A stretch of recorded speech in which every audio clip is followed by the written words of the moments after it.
अस्सलाम वालेकुम। टॉपिक है importance of organic chemistry. Organic chemistry की तो इम्पोर्टेंस हम अगर डिस्कस करने लगे अगर हर एक को तो वो बहुत ज़्यादा है, तो हम शॉर्टली जो है ना वो हम मेजर को हम ऑब्जर्व भी कर सकते हैं, उनकी हम बात करते हैं। तो सबसे पहले अगर हम देखें तो ऑर्गेनिक कंपाउंड्स हर फील्ड में है।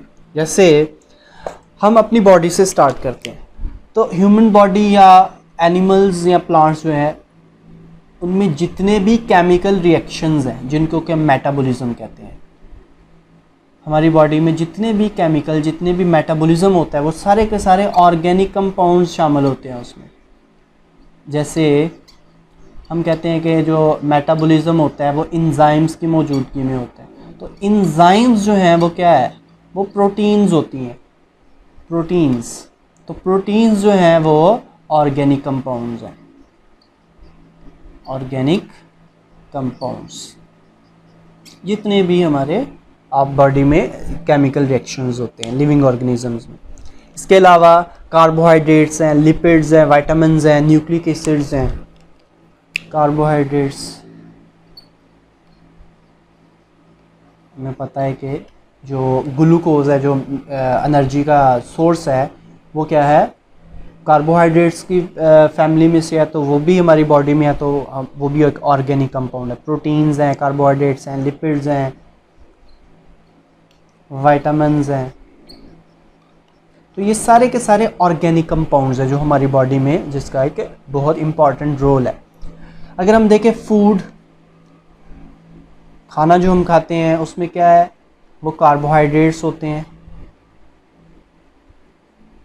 गंदम की जो रोटी है उसमें मेजर जो सोर्स है, उसमें जो मेजर पार्ट है उसका वो कार्बोहाइड्रेट्स है। उसके अलावा हम प्रोटीन्स भी लेते हैं, जैसे दालें हैं, जैसे एग है, तो ये क्या है, प्रोटीन्स है। तो हम जितनी और ये सारे कार्बोहाइड्रेट जो प्रोटीन एग जो है ये सारा क्या है, ये ऑर्गेनिक कंपाउंड्स होते हैं। तो इसका मतलब है कि इसमें काफ़ी इसकी जो है ना हम कह सकते हैं कि इम्पोर्टेंस है ऑर्गेनिक कंपाउंड। इसके अलावा जो मोस्ट इम्पॉर्टेंट बात वो क्या है जी, मेडिसिन्स।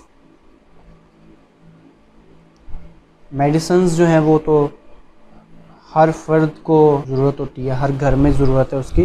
तो फार्मास्यूटिकल इंडस्ट्रीज़ हैं, इसमें भी जितनी भी हैं वो आप कह लें मैक्सिमम ऑर्गेनिक कंपाउंड्स होते हैं। मेडिसिन्स जो हैं ऑर्गेनिक कंपाउंड्स होते हैं।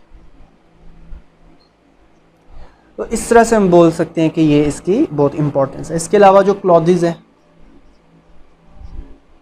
जो क्लॉथिंग है, जो कपड़े वगैरह हम पहनते हैं, वो भी उसमें भी एक मेजर पार्ट जो है वो किसका होता है, ऑर्गेनिक कंपाउंड्स का होता है।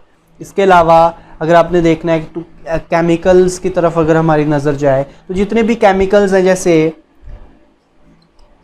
केमिकल कंपाउंड्स, केमिकल्स लिख लेता हूँ मैं इसको, जिसमें कि प्लास्टिक है, ऑर्गेनिक कंपाउंड्स होते हैं।